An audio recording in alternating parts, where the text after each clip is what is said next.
Oi lá. E aí, gente, como é que vocês estão? Tudo bem? Já vamos começar direto perguntando para os nossos dois queridos aqui, Bruno e Roberta, como Ozzy Osbourne barra Black Sabbath chegaram na vida de vocês? Ladies first. Vai lá, Robson. Na verdade, assim como o rock, né? Mas eu lembro de Black Sabbath ser uma das primeiras bandas que eu ouvi.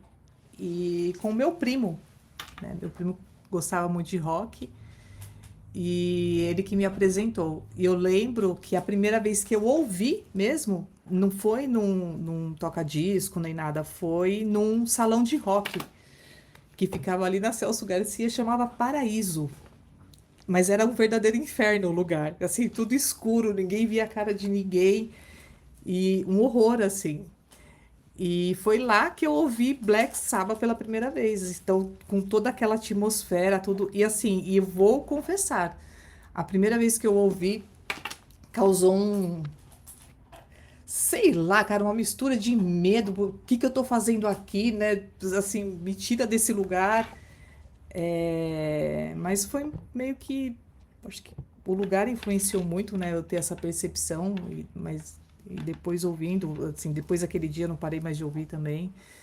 E tá até hoje, eu tinha sei lá quantos anos na época, uns 14. Então já faz um bom tempo isso. Uns 3 anos, né? Faz uns 3 anos só. Paraíso nem É, existe mais, pra você ter uma ideia.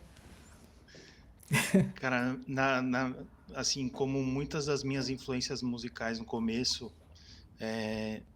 eu, como meus pais trabalhavam fora, eu passava uma parte do dia depois que eu voltava do colégio, né, da escola ali, eu passava com os meus avós, né? Então, sei lá, eu tinha 7, 8 anos, eu já ficava com os meus avós. Eu adorava fuçar nos discos do meu tio, que hoje são meus discos, né? Ele, não que eu tenha me apropriado, mas ele me deu. Então, ali no começo dos anos 90, eu me aproximei mais do Ozzy primeiro do que do Black Sabbath. Então, eu lembro que eu fiquei um pouco viciado no No More Tears. Aquilo me chamou muito a atenção no primeiro momento. E aí depois, conforme você vai envelhecendo, você vai conhecendo, você vai começando a fazer associação.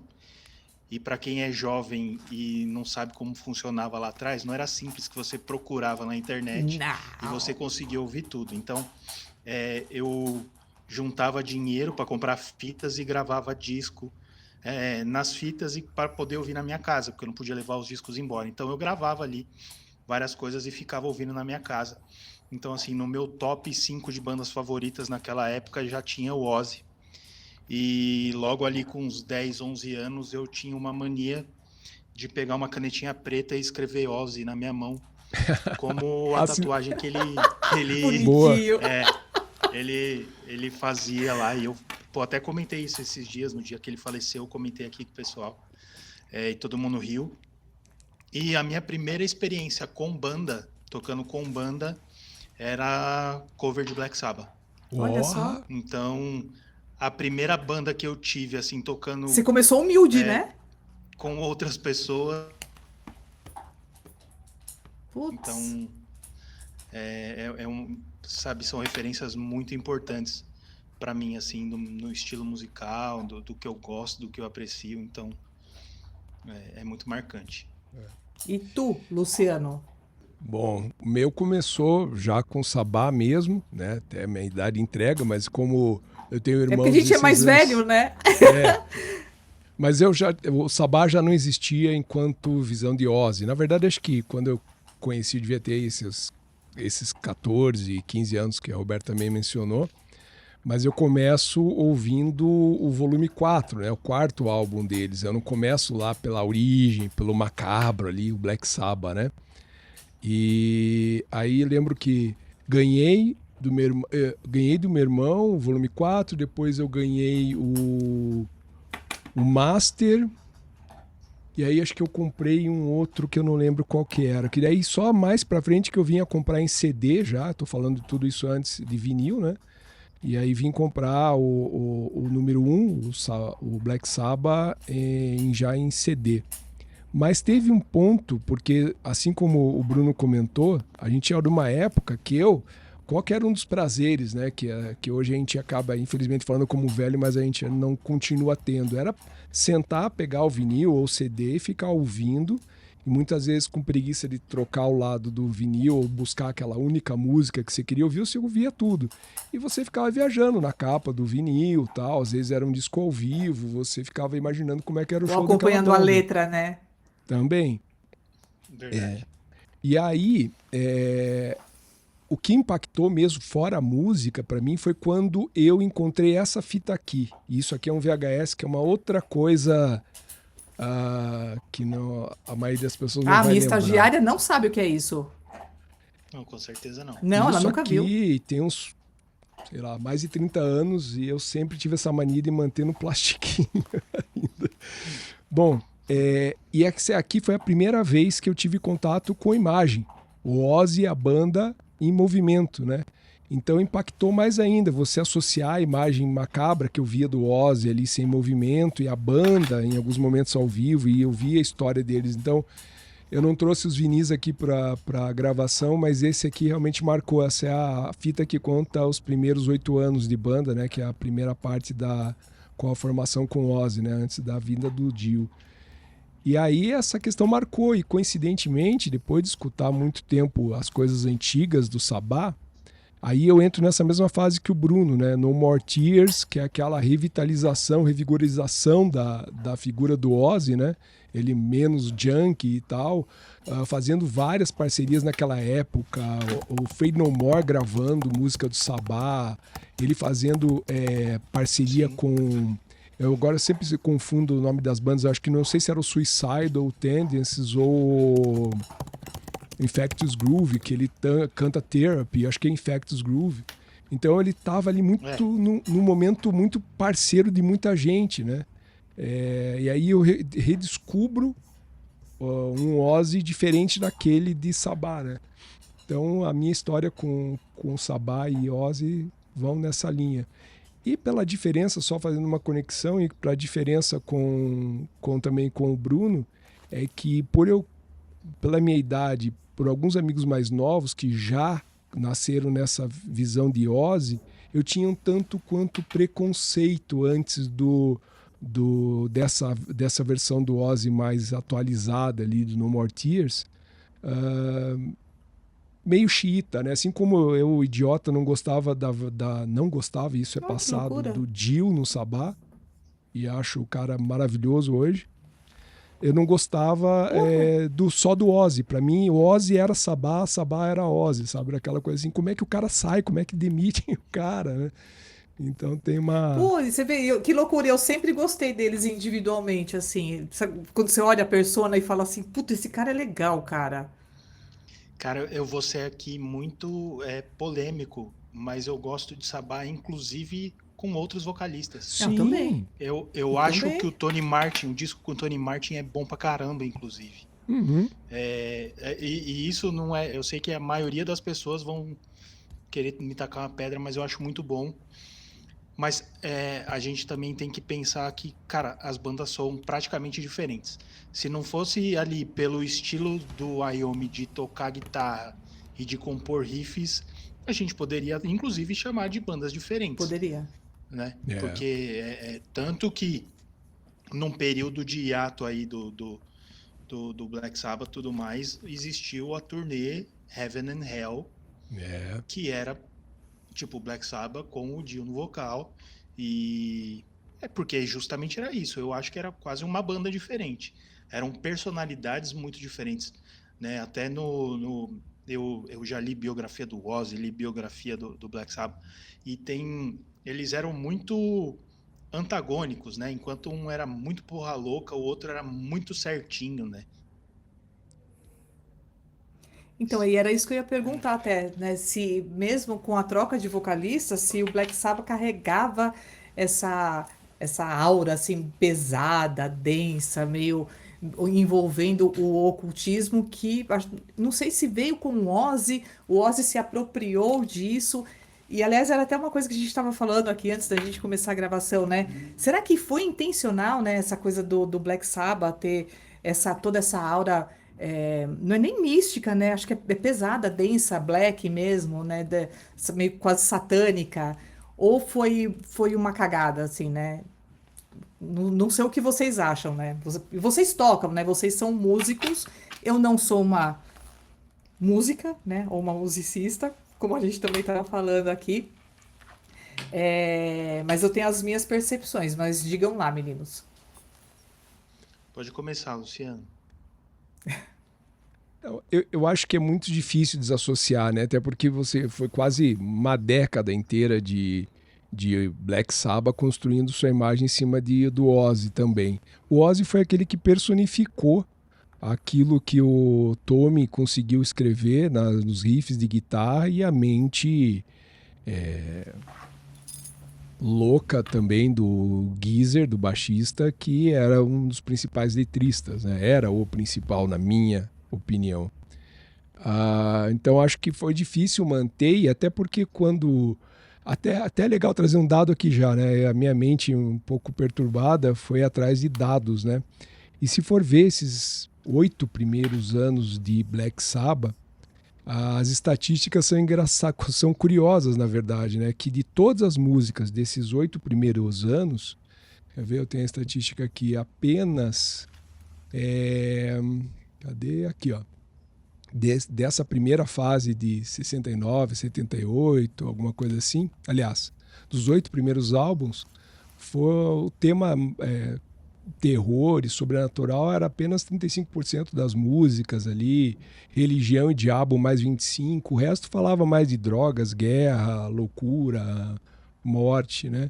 Mas então quando Dio entra, quando outros vocalistas, e a gente sabe aí, para lembrar os demais aí, que até o Gillan do Deep Purple foi vocalista do Sabá, já tava, a banda em si já estava numa outra pegada, né? Quando a gente lembra do último disco do Ozzy como vocalista do Sabá, ele também já tá uma outra pegada, né? Eles já estavam pisando ali no que estava sendo influência do início do que viria a ser a música do heavy metal dos anos 80, né? Então, eu não acredito que os outros vocalistas tenham herdado isso da dinastia Ozzy, dessa visão mais macabra do Sabá. E você, Bruno? Concordo 100%. E do que a gente estava falando, se eles trabalharam essa temática, se eles fizeram isso propositalmente, eu acho que eles aproveitaram a onda, né? A gente estava falando do pânico satânico que existia na época, e eu acho que isso vai muito bem. Então, assim, chamava muito atenção, né? Então, isso trouxe muito um holofote para cima da banda.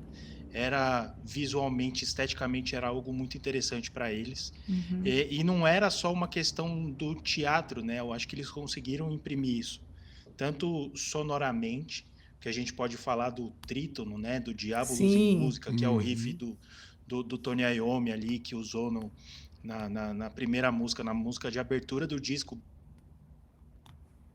Cara, quando você ouve isso, eu tive essa percepção anos depois, mas eu imagino, tentando me colocar como uma pessoa ali final dos anos 60, começo dos anos 70, ouvir aquilo numa época que o rock progressivo dominava, assim, imagina, as pessoas, o mais pesado que as pessoas ouviam devia ser, assim, Led Zeppelin nos primórdios, ouvir um Pink Floyd, ouvir um riff como muito aquele contraditório. de Black Sabbath, era um choque.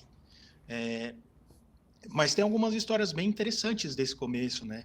Que o Geezer, ele sempre foi esse cara mais ligado nessa questão ocultista, que ele tinha livros sobre ocultismo, ele decorava o quarto dele com essas temáticas ocultistas, e depois de uma determinada noite aí, ele sentiu uma presença sinistra e o livro desapareceu. A gente também... E é por causa dessa aparição, né, desse episódio, que a primeira frase da música Black Sabbath, What is this that stands before me, falando dessa presença que ele sentiu.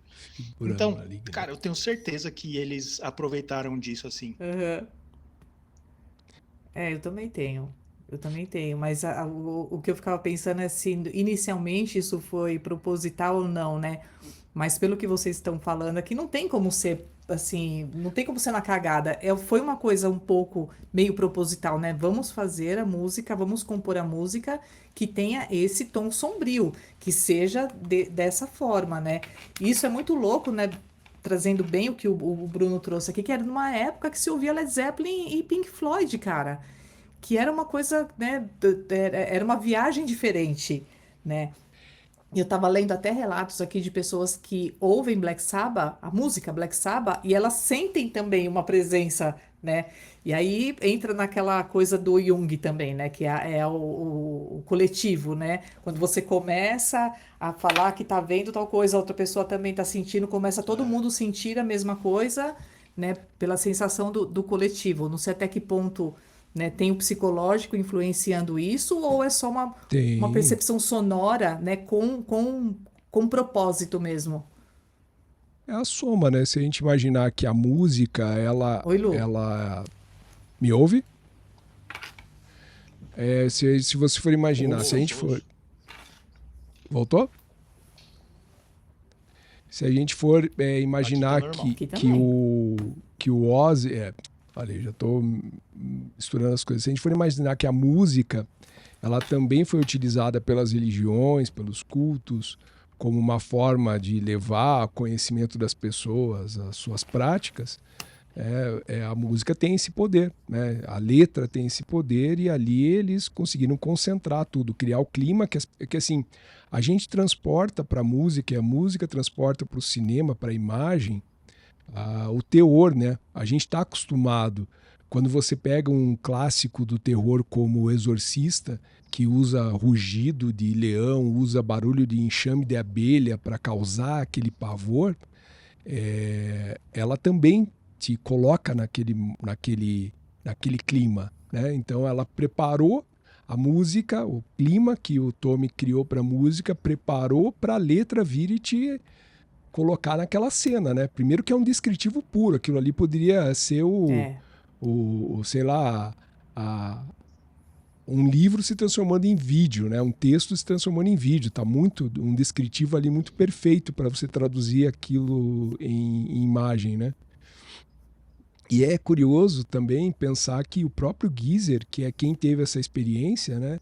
Que ganhou o livro, teve essa visão e depois, misteriosamente, o livro some, ele tem uma história particular ligada ao catolicismo, né? Uma família muito católica, que até quando tem uma passagem de que quando o pai visita, uma das primeiras vezes depois que a banda já está formada, a casa do Geezer, ele se assusta com a decoração que o Bruno falou, né? Os crucifixos invertidos, paredes pintadas de preto. O próprio pai do Geezer se assusta com esse cenário que ele viu por conta dessa origem, né?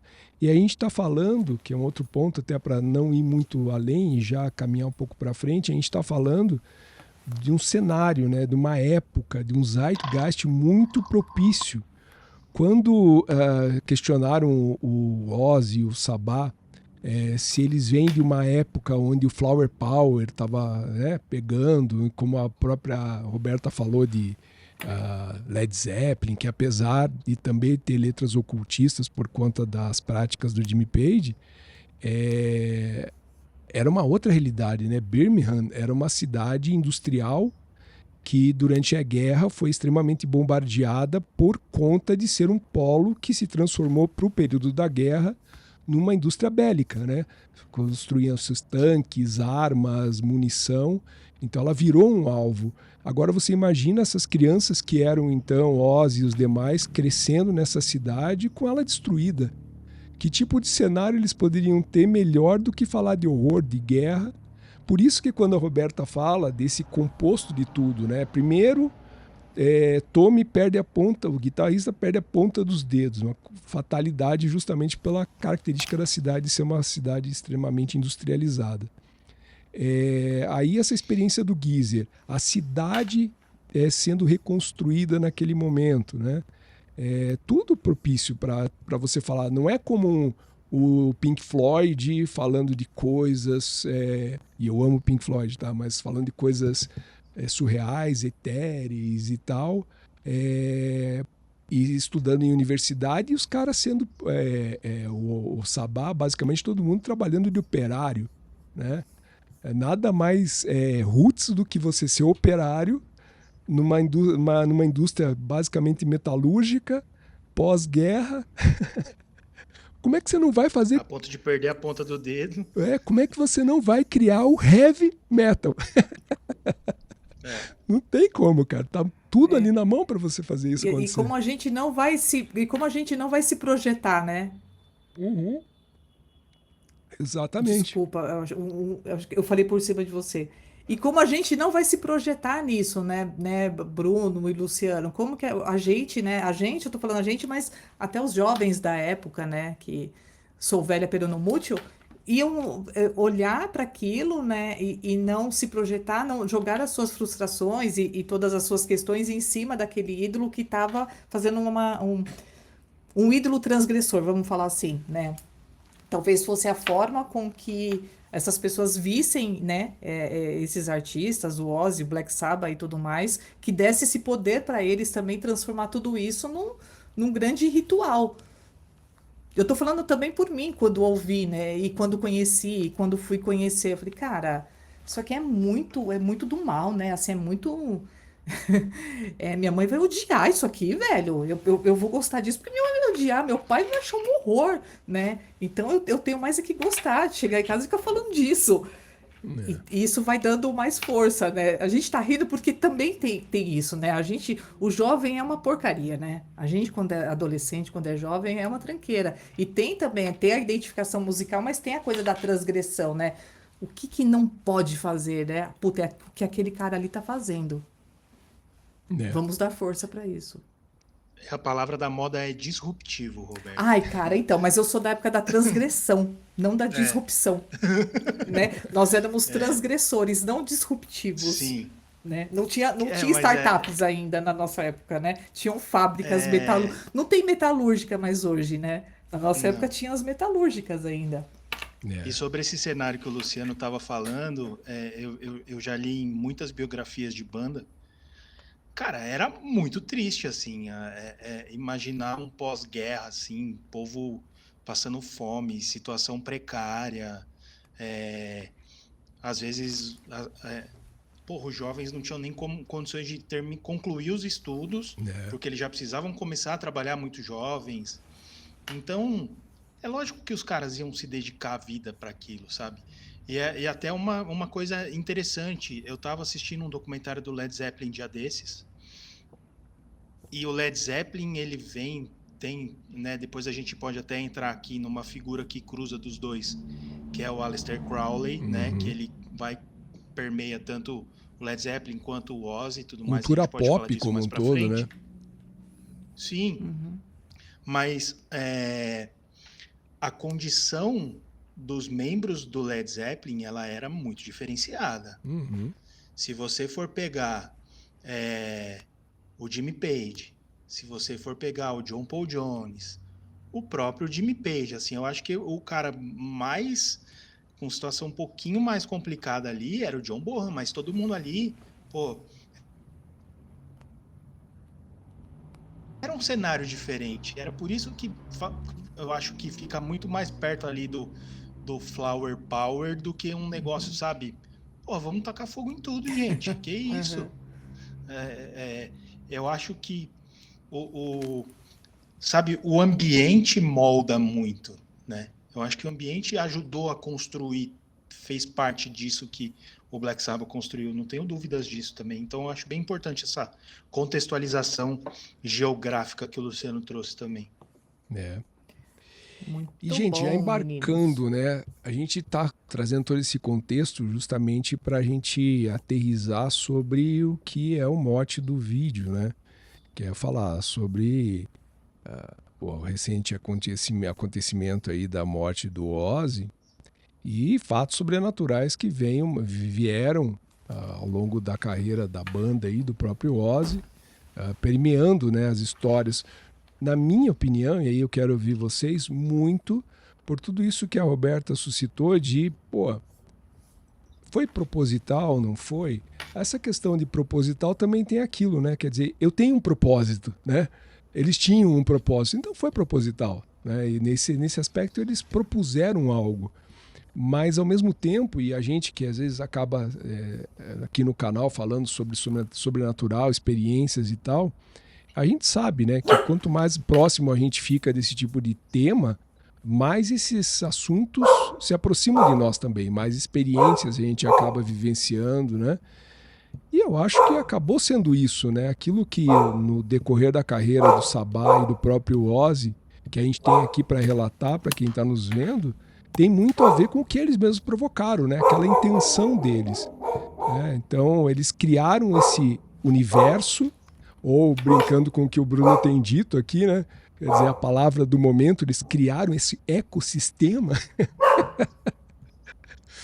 e, e, e aí colheram o fruto disso, né? Acabaram se aproximando de gente, que daqui a pouco a gente vai falar, né? De seitas satânicas, cultos satânicos, o Zeitgeist dos anos 70, muito propício ao pânico satânico, que o Bruno já falou aqui, né? E aí é trazer isso aqui para a pauta, né? O que vocês lembram, o que vocês têm de referência desses primeiros ocorridos, além da própria experiência do Geezer com a letra de Black Sabbath, né? O que essa atmosfera que eles criaram acabou trazendo para eles no dia a dia? Vocês têm lembranças ou referências disso? Eu lembro muito de ler a respeito da gravação do Saba Bloody Saba, Uhum, de 73, uhum, que quando eles se isolaram lá no País de Gales, no Clearwell Castle, uhum. e aí tem vários relatos de coisas estranhas que aconteceram lá, de ficar encontrando figura encapuzada, um fantasma de capa negra que andava pelos corredores do castelo. Cara, eu acho assim, se eu ficasse brincando com a temática dessa, eu não ia pro meio de um castelo com meia dúzia de amigos chapado, assim, eu não ia querer esse tipo de... Mas enfim, Mas a gente respeita, né? a gente respeita, mas eu lembro de ver esses relatos e saber que eles ficavam com medo muitas vezes uns dos outros, assim, era uma coisa meio bizarra que acontecia assim. Então eu acho que logo no começo, assim, depois que veio tudo isso, eu não lembro de muitos relatos quando eles fizeram Paranoid. Eu lembro de ouvir muitos relatos no princípio da gravação do Saba Bloody Saba mesmo, lá para os anos de 72, 73. Mas vocês lembram? Eu vou fazer uma pergunta aqui. De acontecer alguma coisa entre vocês? Assim, com amigos, com. Ouvindo Black Sabbath? Ouvindo, ou vocês sentirem alguma coisa. Porque a música ela tem esse poder, né? Como o Luciano tinha falado já no começo. E eu acho que ela realmente tem, né? Como entrar em transe. E eu tenho várias histórias sobre transe com música. Uma hora eu conto sobre. E eu acho realmente que a música tem essa finalidade e esse poder. E eu não sei se vocês têm alguma, né, alguma história, até você, Luciano, eu não tenho, né? Eu só lembro Uhum, da primeira vez que eu ouvi aquilo meio que ficar batendo assim no meu coração, sabe? Não sei se uhum. vocês já sentiram isso com alguma música, aquilo parece estar tá tocando dentro do teu peito de tão Sim. forte que é, né? E eu tenho isso com algumas músicas. Eu lembro de ter essa sensação ouvindo Black Sabbath. Mas vocês têm alguma. Não que tenham contado, ou que seja uma história deles, mas de vocês. Eu particularmente não, é você, Bruno. Poxa, Cara, é assim, ó, eu não tenho, assim, nenhum dos dois, assim, eu lembro de nada sobrenatural. Eu lembro que quando eu era mais jovem, eu me cagava de medo de ouvir Merciful Fate. Boa. Meu pô, mas tio, quem não. meu tio tinha um disco que é Don't Break the Oath, e aí tinha uma música específica que ele fazia de sacanagem, porque ele me confessou depois. Uhum. Ele apagava as luzes e acendia 2, 3 velas, ele tinha uma caveira pra cacete no quarto dele. E aí ele punha aquela música e, porra, aquilo me dava um cagaço do caralho. É, Mas com Black Sabbath eu não tinha. Não, é vontade de bater no baterista que não conseguia tocar, é só isso. Mas de resto. Ah, miserável, né? Mas sabe, e aproveitando essa pergunta que a Roberta fez e aí voltando para o Bruno aqui, né, já que a gente estava falando um pouco antes de gravar, já que a gente está falando de alguma experiência, a Roberta falou dessa pressão no peito, né, a gente sabe que a própria música Black Sabbath tem o trítono, né, que são aqueles 3 acordes dissonantes, que é o Diabolus em música, tal, que foi banido pela igreja por conta desse peso. E, inclusive, eu não tenho aqui, mas em alguns dos relatos do próprio Tommy, ele se inspirou em uma música.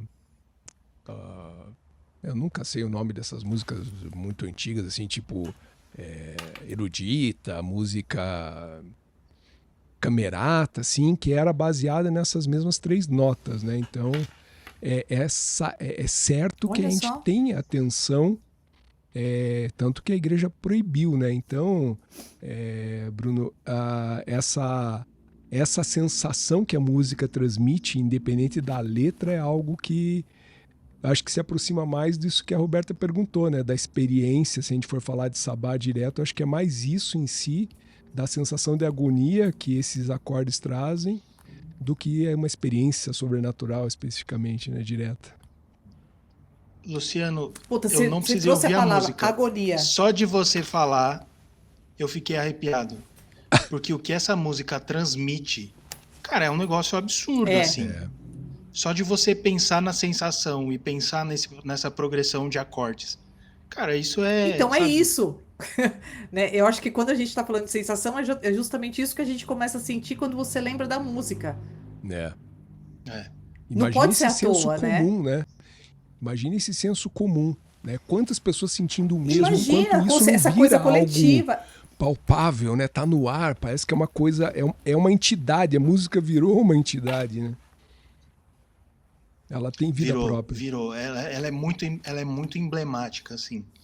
E eu achei muito legal o que você trouxe, Luciano, dessa questão das estatísticas, que não era tudo que versava sobre essa temática, mas se a gente for parar para analisar, talvez o que mais fez sucesso comercialmente, não no nosso gosto, porque às vezes a gente pode gostar de músicas que não são as mais comerciais, mas eu acho que as que mais fizeram sucesso comercial provavelmente estejam voltados para essa temática. É. Ou ela é ocultista, ou ela está ali pro lado da guerra.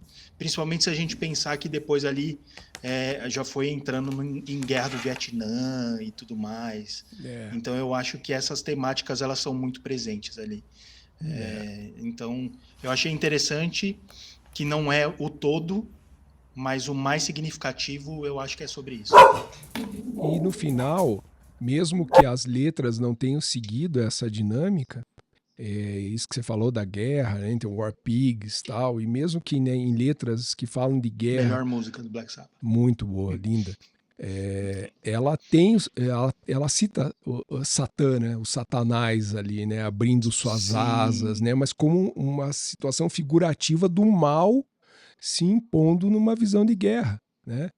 Então, Exatamente. só que daí, né, as mentes, e aí que vem o outro lado escroto da vida, né? Essa sociedade muito mais puritana, norte-americana, né, que processa Ozzy Osbourne porque ele faz uma música chamada Suicide Solution, porque tem Que não tem nada a ver com o que acharam que... 2.000 palavras, eu tô exagerando, numa letra, daí lá no meio tem um satanás, a música é satânica. Então um worship lá, uma música evangélica que fala show satanás também é do capeta, né?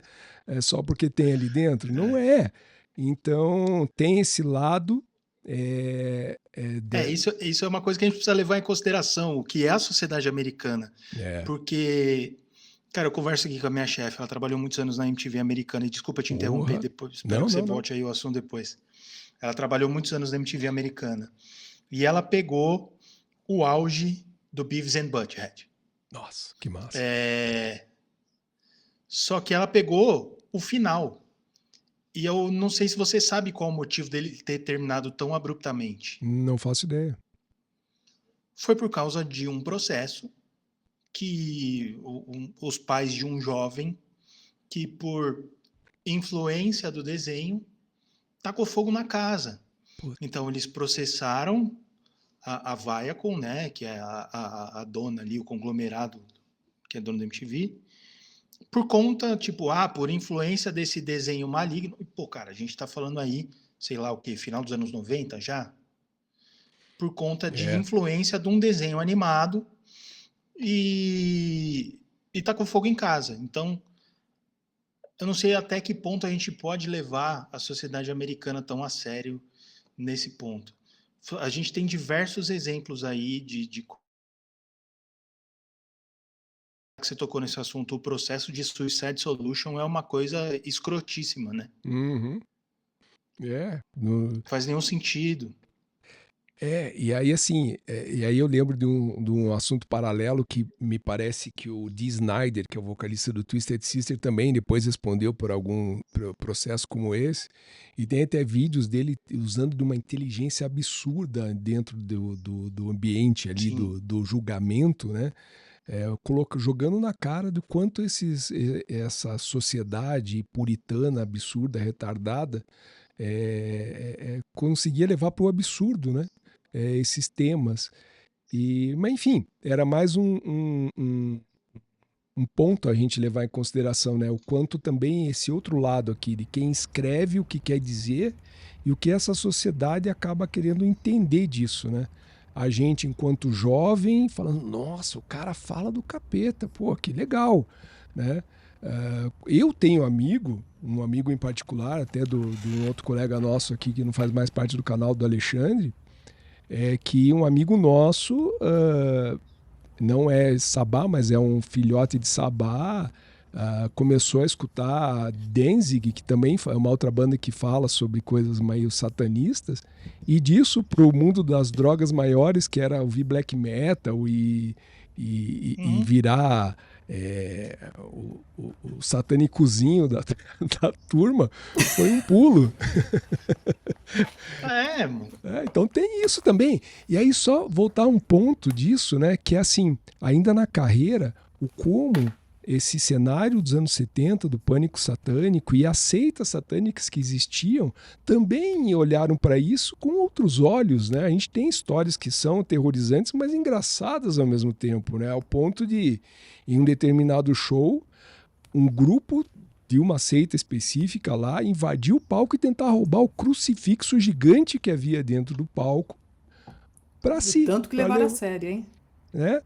De terem O convidado, e tanto que aí eu levaram acho a que é um sério. pouco mais de lenda, mas tem uma história que eu li que remete ao criador da Wicca, que é aquela vertente da bruxaria, né? Um pouquinho mais contemporânea, que teria convidado os membros do Sabá para fazer um ritual em Stonehenge, e disso tem sido negado.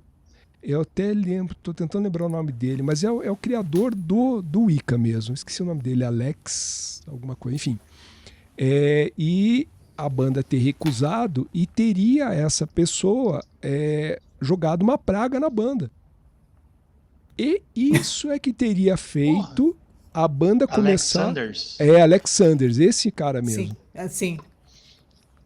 E teria isso, a justificativa de que os membros da banda começaram a usar crucifixos reais. Todo mundo acha, né? Se você pergunta numa visão coletiva, assim, numa visão coletiva, como são as cruzes entalhadas ou cravadas no braço da guitarra do Tommy? São cruzes invertidas. Não são. São cruzes normais. Mesmo ele sendo canhoto, né? Então, assim, a história... ou a lenda conta que, por eles terem negado de participar desse ritual satânico com esse Alexanders, eu não sei se é verdade, mas inclusive o pai do Geezer, que trabalhava, obviamente, numa metalúrgica, teria confeccionado aquelas puta crucifixo de metal gigante para eles usarem no peito como uma forma de proteção a essas outras coisas que acabavam se aproximando deles. Reza a lenda, tá? Eu não era vivo ainda. Mas Mas eu acho que rolou realmente uma tentativa de se afastar. Assim, eu não conheço essa parte da história, não ouvi assim, Uhum. até para corroborar se eu já ouvi algo do tipo. Mas eu acho que eles realmente tentaram se Até pelo afastar. que a gente vê nos álbuns, né, gente? A gente foi acompanhando a trajetória, foi vendo como Sim, as músicas foram ficando, e foi ficando tudo mais brando, né? Mais foi. ameno, mais. É, rolou uma mudança de temática. E aí, quando começa a carreira solo do Ozzy, vira uma outra parada, né? É. É, é. Assim, até depois, assim, eu acho que até o Saba Bloody Saba, eu acho que vai ainda Uhum. nessa temática. Eu acho que depois começa a dar um pouco de perdida de mão, É, tá?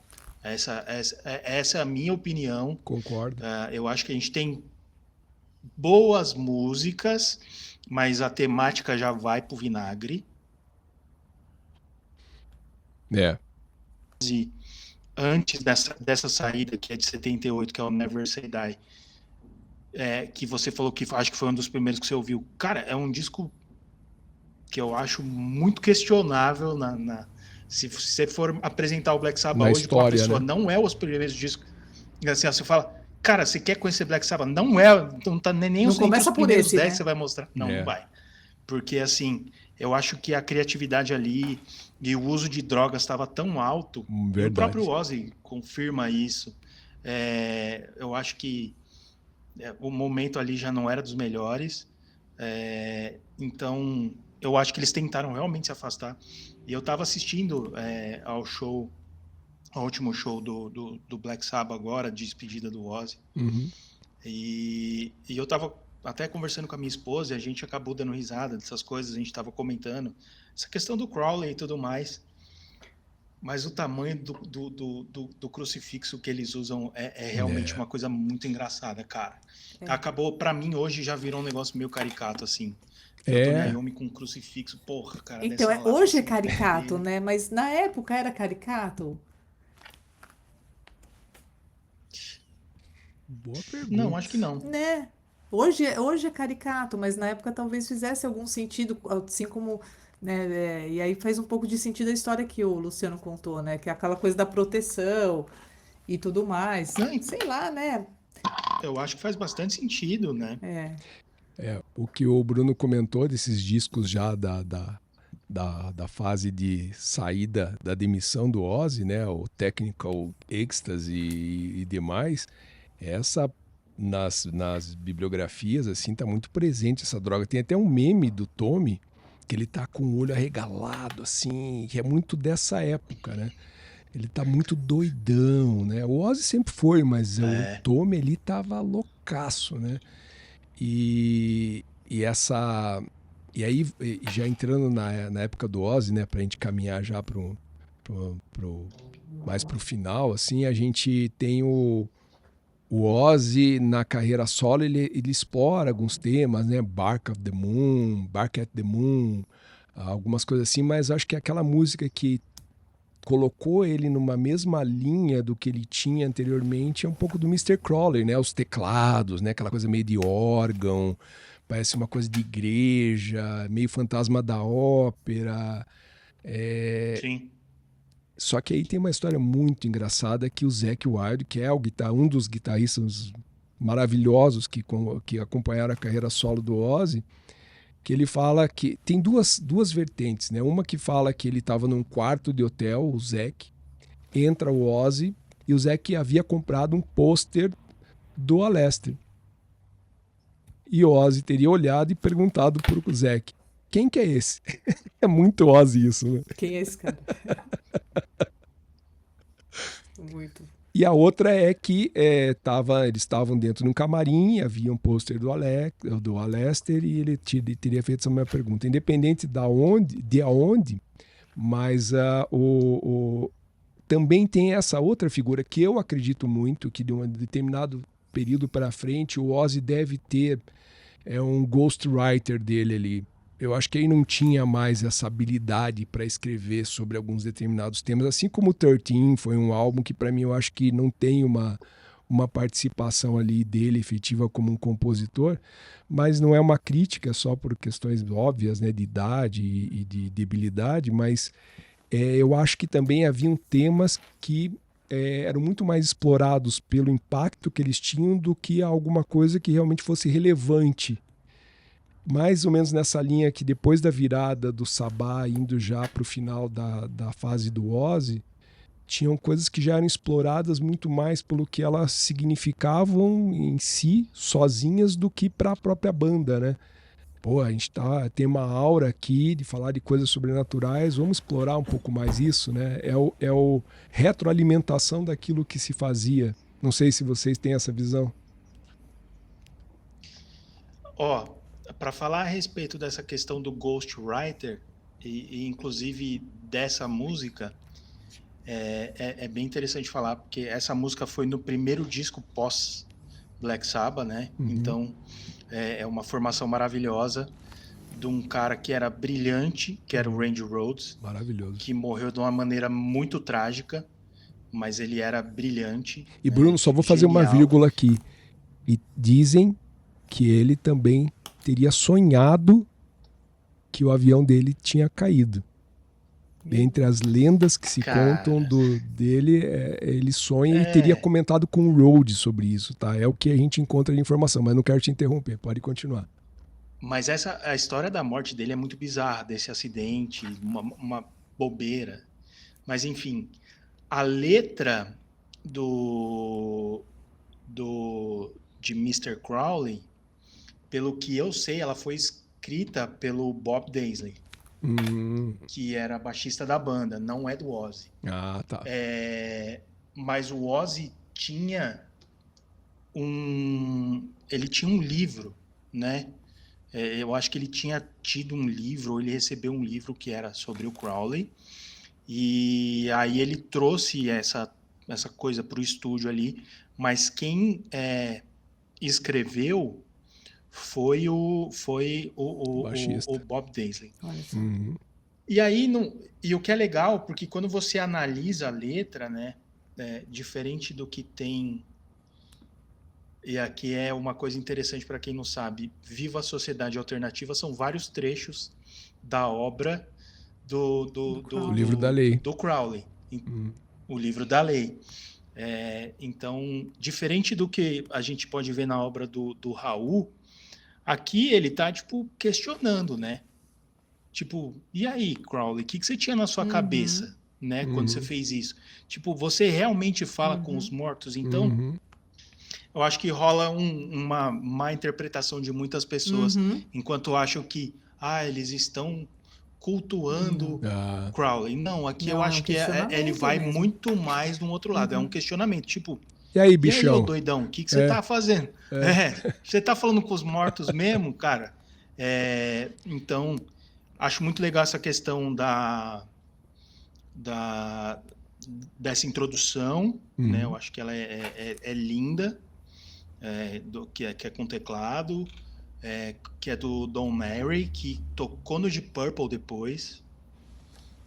Então, eu acho assim, esse primeiro disco, ele vem com pé no peito, tem essa música que é muito boa, tem, como a gente já estava comentando antes, ele tem Suicide Solution, que gerou ali também um debate.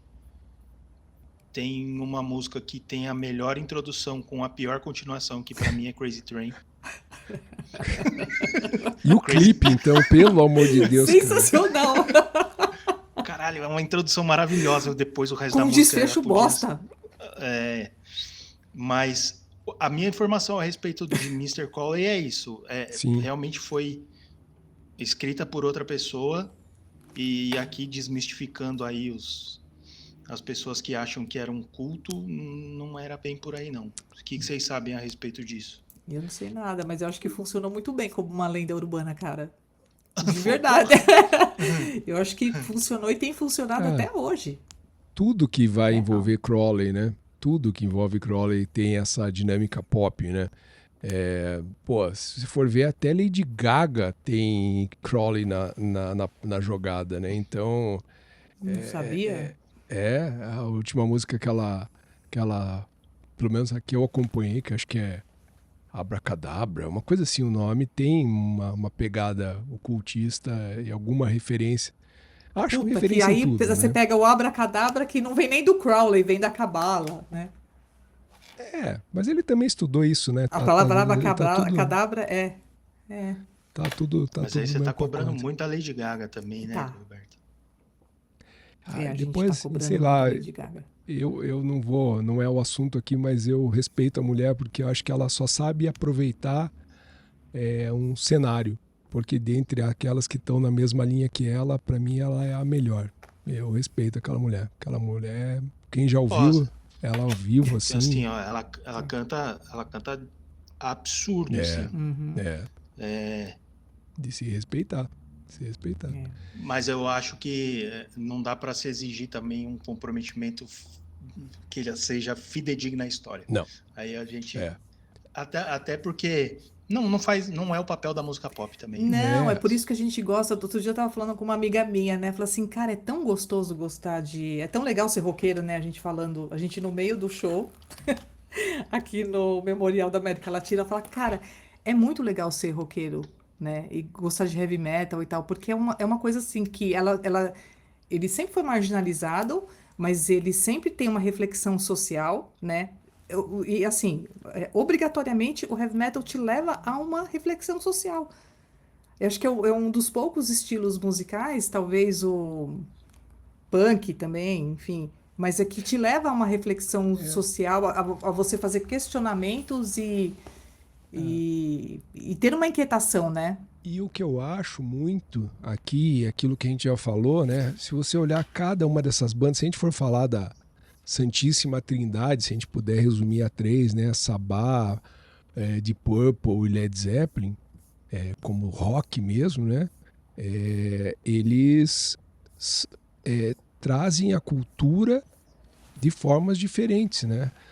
Não são bandas, para mim, em nenhuma forma parecidas no que fizeram, mas levaram essa cultura para frente. Mas assim, o que eu queria comentar com vocês também, né? E aí já para terminar aqui o vídeo. Bom, perdemos o Ozzy, a gente chega num momento ali da carreira que eu particularmente fui pelo menos em 2 vezes a shows em que ele dizia que estava terminando a carreira dele, né? Por isso que eu acho que fica aquela sensação de que essa é só mais foi só mais uma Sei. das, né? Uhum. É tipo Nazaré tocando na Festa da Uva aqui no Paraná, né? Já de tantas vezes que tinha dito que ia terminar. Mas o que fica ali de sensação ainda dessa questão sobrenatural, muito embora existam outras especulações, é que, cara, a gente sempre conhece história de gente como a gente, que, sei lá, teve um casamento de 50 anos, 60 anos, a mulher ou o marido morre, o cara vai logo embora em seguida.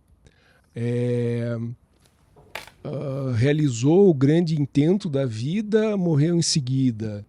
Ozzy faz o último show da carreira, um puta show, um show cheio de simbolismo no sentido não sobrenatural, mas para a carreira, né, como homenagem de ambas, né, da carreira do Ozzy e do Sabá. 20 dias depois, alguma coisa assim, o cara empacota, né? A simbologia disso, por mais que existam outras histórias de eutanásia por trás, algo assim, mas o simbolismo disso, queria ouvir de vocês, é grande, né? Parece que é assim, minha percepção, para não vir no final, mas o que eu entrego para vocês, assim, percepção que ficou para mim é que o cara disse para si mesmo, acabou, realmente agora eu cumpri tudo o que eu precisava. E antes de passar para vocês, e com uma frase que me impactou ainda vendo essa semana, o Ozzy já doente, talvez aí 1 ano atrás no máximo, numa entrevista, e é engraçado como a sabedoria nas pessoas de mais idade chega, né? Muito embora a gente nunca imaginasse que o Ozzy transmitiria esse nível de sabedoria, pela figura louca que ele era.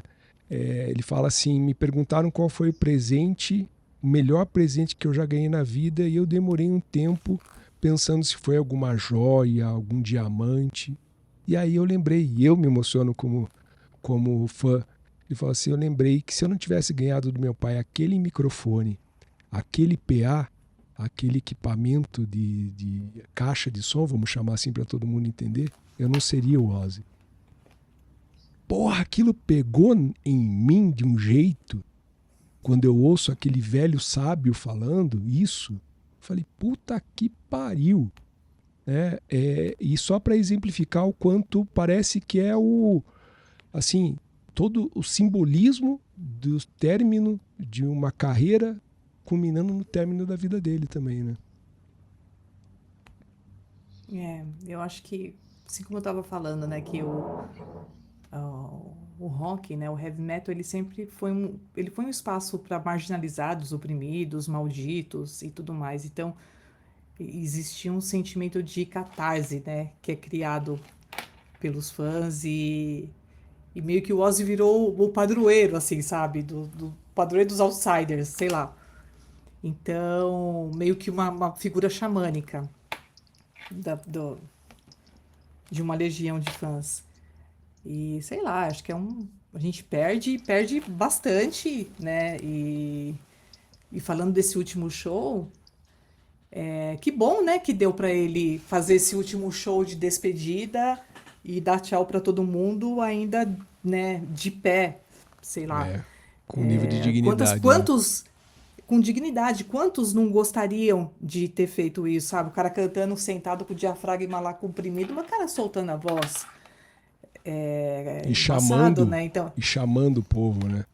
e chamando o povo. Então, isso, assim, eu tô falando, lembrando e me arrepiando, porque isso pra mim é aquela figura xamânica mesmo, sabe? Tipo, É a venham, né? entidade, Venham, né? venham. Ele, É, como algumas outras figuras, para mim, viraram entidades, mesmo como se fossem virar entidades entidade. espíritas mesmo, né? Ele vai ser uma entidade que em algum terreiro um dia ele vai baixar, entendeu? Vai ser o Exu Ozzy Osbourne, alguma coisa assim, sabe? É. Então, acho que é legal, né, a pessoa conseguir terminar dessa forma, assim. Então, sei lá. Eu fico um pouco nostálgica, assim, Sim. sem palavras, sei lá. E aí, Bruno? Um amigo meu comprou o pay-per-view e me mandou, né? Falou, pô, assiste aí que você vai gostar. E aí eu assisti aquilo de cabo a rabo, né?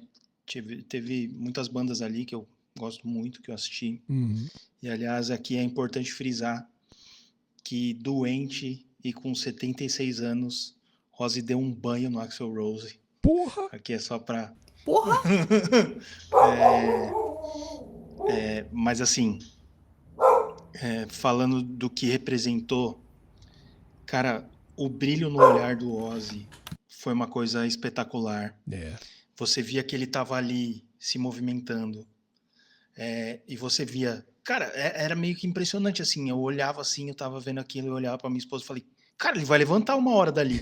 Sabe? Ele parecia assim, ele fazia aquilo. Eu falei, meu Deus, ele vai levantar. Mas, assim, eu acho que terminou de uma forma linda. Digna. Né? Foi um evento lindo, digno e teve um significado. Não só do término da carreira, mas o que representou ali, as bandas tocarem, não cobrarem cachê, todo aquele dinheiro ser revertido para instituições ali de crianças, para pessoas com Alzheimer. Então isso também mostra, né, ali uma coisa muito legal, que ele teve essa preocupação. E assim, aquela cena dele ali sentado, chamando a galera, as pessoas ali depois no final, os integrantes do Black Sabbath ali vindo, sabe, aquele término ali, eu acho que, cara, Foi foda pra terminou caralho. do jeito que tinha que terminar. Eu sabe? também acho. Eu acho que bom que foi assim, porque acho que quanto mais durasse, mais triste seria. Eu acho que... A gente não teria uma despedida ao nível não. Que foi, né? E ele ia sofrer muito mais, assim, sabe? A gente... Seria complicado. Eu acho que foi fantástico. Um pouco dessa sensação que fica, né, depois desse comentário, é É o que conclui esse vídeo, assim, né, cara? Esses dias eu tava vendo, não sei se era CBS, que é um canal novo que tem de notícias aqui no Brasil, o guitarrista do Viper, eu esqueci o nome dele. Quando ele foi dar a Felipe notícia... Machado. Trabalhava comigo. Felipe, abraço. Cara, o cara chorou na hora de dar a notícia. O jornalista não se conteve. Eu acho que é um pouco dessa sensação fica na gente, né? Quer dizer, pô, e só para concluir minha parte, né? Acho que fica aquela sensação assim, cara, eu tenho 50 anos. Eu passei os meus primeiros 20 anos por Ozzy e Sabá. Eu passei os meus 30 anos com Ozzy e Sabá. Eu passei meus 40 e cheguei aos meus 50 com Ozzy e Sabá. Ou seja, Ozzy se reinventando, nascendo das cinzas, renascendo das cinzas como uma figura que sobreviveu a si mesmo, né? Como um cara louco. E ainda fica um pouco da brincadeira aqui, mas com respeito, né? E ele deixou para trás o Keith Richards, né? Que eu achei que os dois iam deixar a gente para trás, né? Mas tirando essa brincadeira, Pois o quanto ele permeia a vida de quem gosta do bom e velho rock and roll, né? Eu venho de uma geração que me apresentou, eu poderia ter apresentado a outras gerações, pessoas da minha idade apresentaram aos seus filhos um Ozzy, um Sabá, e isso vai continuar, né? Não há preço que pague esse legado que um cara desse deixa. Não há bandas que a gente não escute hoje que goste, desde System of a Down, Slayer ou outras mais novas, que não tenham sido fetos gerados por uma geração Ozzy e Sabá. Cara, é imensamente gigante o legado que um cara desse deixa.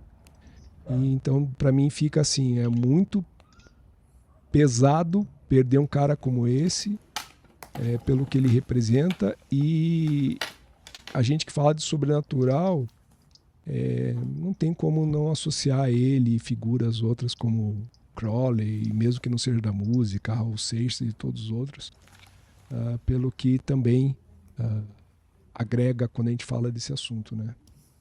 E aí passo para vocês como últimas palavras aí para a gente seguir ao final, assim como foi a vida dele. Eu tô sem palavras. Acho que você finalizou muito bem aí. Eu não tenho nem o que acrescentar. E é isso.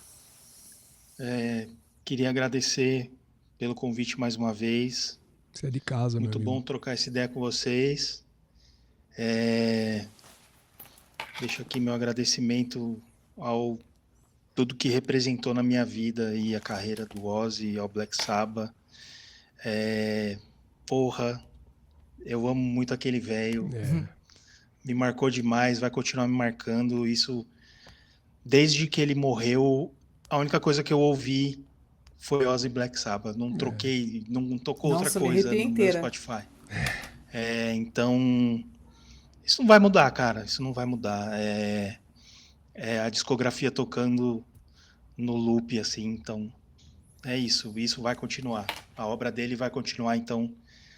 Ozzy continua vivo, gente. Ele trouxe o heavy metal e o heavy metal existe graças a ele. Exatamente.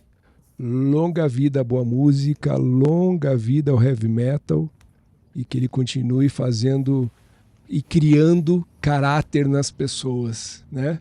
Continue sendo uma escola da boa e velha música boa, né, gente? É isso, obrigado a todos, e esse foi a nossa homenagem ao tio Ozzy. Até mais, gente. Um abraço.